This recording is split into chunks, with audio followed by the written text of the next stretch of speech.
सर्वेभ्यो नमो नमः। बच्चों, पिछले वीडियोज में हम लोगों ने योगस्य वैशिष्ट्यम पाठ को पढ़ा। इस वीडियो में आइए इसके अभ्यास कार्य को करते हैं। सबसे पहले है अधोलिखित प्रश्नानाम उत्तराणि संस्कृते न लिखता। नीचे लिखे प्रश्नों के उत्तर संस्कृत में लिखें। का योगः कहा कथ्यते, योग किसे कहा जाता है? उत्तर होगा चित्तवृत्ति निरोधः। कहा के स्थान पर आप लिखेंगे चित्तवृत्ति निरोधः और उत्तर हो जाएगा योगः चित्तवृत्ति निरोधः कथ्यते। अंत में आप लगा देंगे पूर्ण विराम। अर्थ हो जाएगा चित्तवृत्तियों का निरोध करना ही योग कहलाता है। ख मातुः मुखाद योग शिक्षायाः विषये का श्रुतवती। माता के मुख से योग शिक्षा के विषय में कौन सुनती है?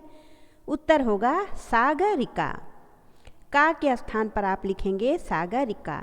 उत्तर हो जाएगा मातुः मुखाद योग शिक्षायाः विषये सागरिका श्रुतवती। गा छात्राः कस्मिन् विषये ज्ञातुम् उत्सुकाः सन्ति।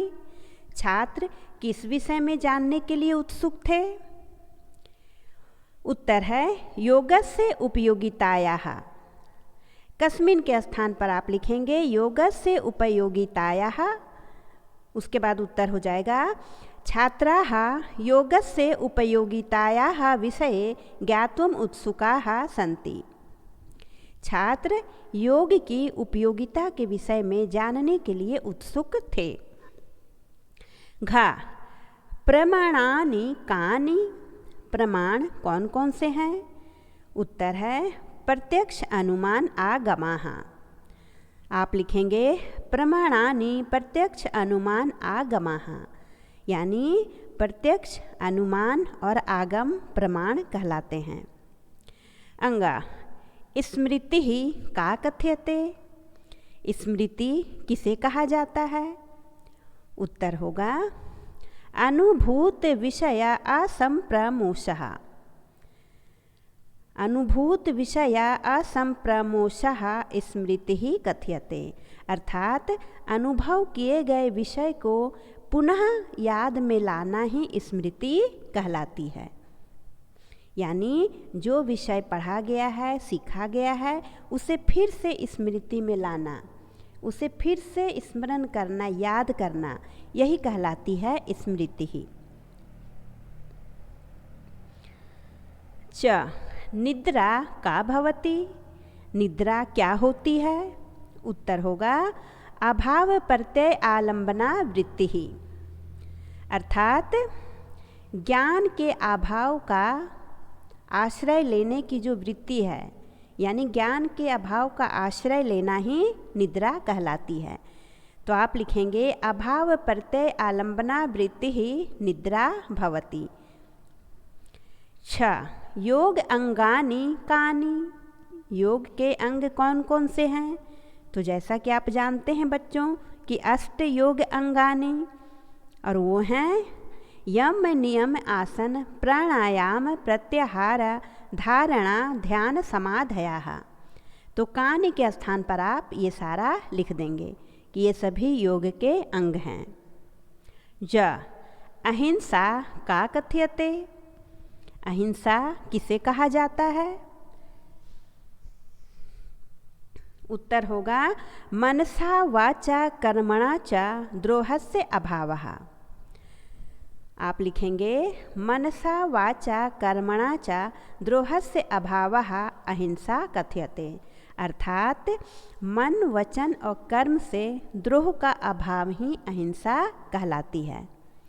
यानी कि किसी भी व्यक्ति के साथ मन वचन और कर्म से द्वेष नहीं करना, किसी को कष्ट नहीं पहुंचाना, यही कहलाती है अहिंसा।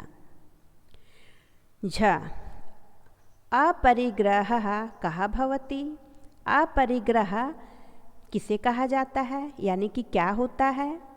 उत्तर होगा अति संग्रह से त्यागः।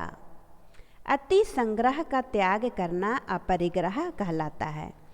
तो उत्तर होगा अति संग्रहस्य त्यागः अपरिग्रहः भवति, यानी कि आवश्यकता से अधिक संग्रह नहीं करना ही अपरिग्रह कहलाता है।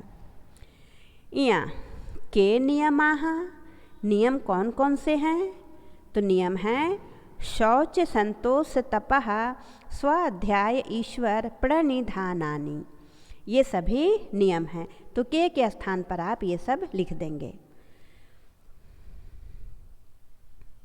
आगे है अस्तंभस्य वाक्यांशैः सह बस्तंभस्य वाक्यांशान् मेलयत, यानी कि आ कॉलम के साथ बा कॉलम को मिलाना है। का शब्द ज्ञान अनुपाति वस्तु शून्यः, तो इसका उत्तर हो जाएगा विकल्पः, अर्थात जहाँ शब्द का ज्ञान तो होता है लेकिन वास्तविकता नहीं होती है, उसे विकल्प कहा जाता है। ख स्थिर सुखम आसनम, अर्थात सुखपूर्वक स्थिर होकर बैठना ही आसन कहलाता है। ग देशबंध चित्तस्य धारणा, अर्थात किसी स्थान पर किसी बिंदु पर चित्त को बांधना, स्थिर करना धारणा कहलाती है। घ अस्तेय प्रतिष्ठायाम सर्वरत्नोपस्थानम, अर्थात अस्तेय की अवस्था प्राप्त कर लेने पर सभी रत्नों की प्राप्ति हो जाती है। अंगा ब्रह्मचर्य प्रतिष्ठायाम वीर्य लाभः, अर्थात ब्रह्मचर्य की अवस्था प्राप्त कर लेने पर वीर्य का लाभ होता है, यानी कि शक्ति में वृद्धि होती है। च प्रत्येकतानता ध्यानम, अर्थात चित्त की एकाग्रता ही ध्यान कहलाता है।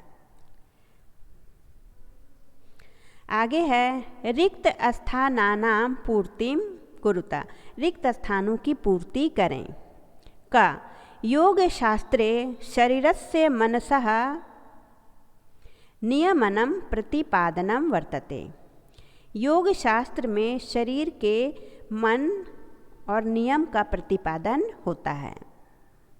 ख अंतर्राष्ट्रीय योग दिवसः जून मासस्य 21तमे दिवसे मान्यते, अर्थात अंतर्राष्ट्रीय योग दिवस जून महीने की 21 तारीख को मनाया जाता है।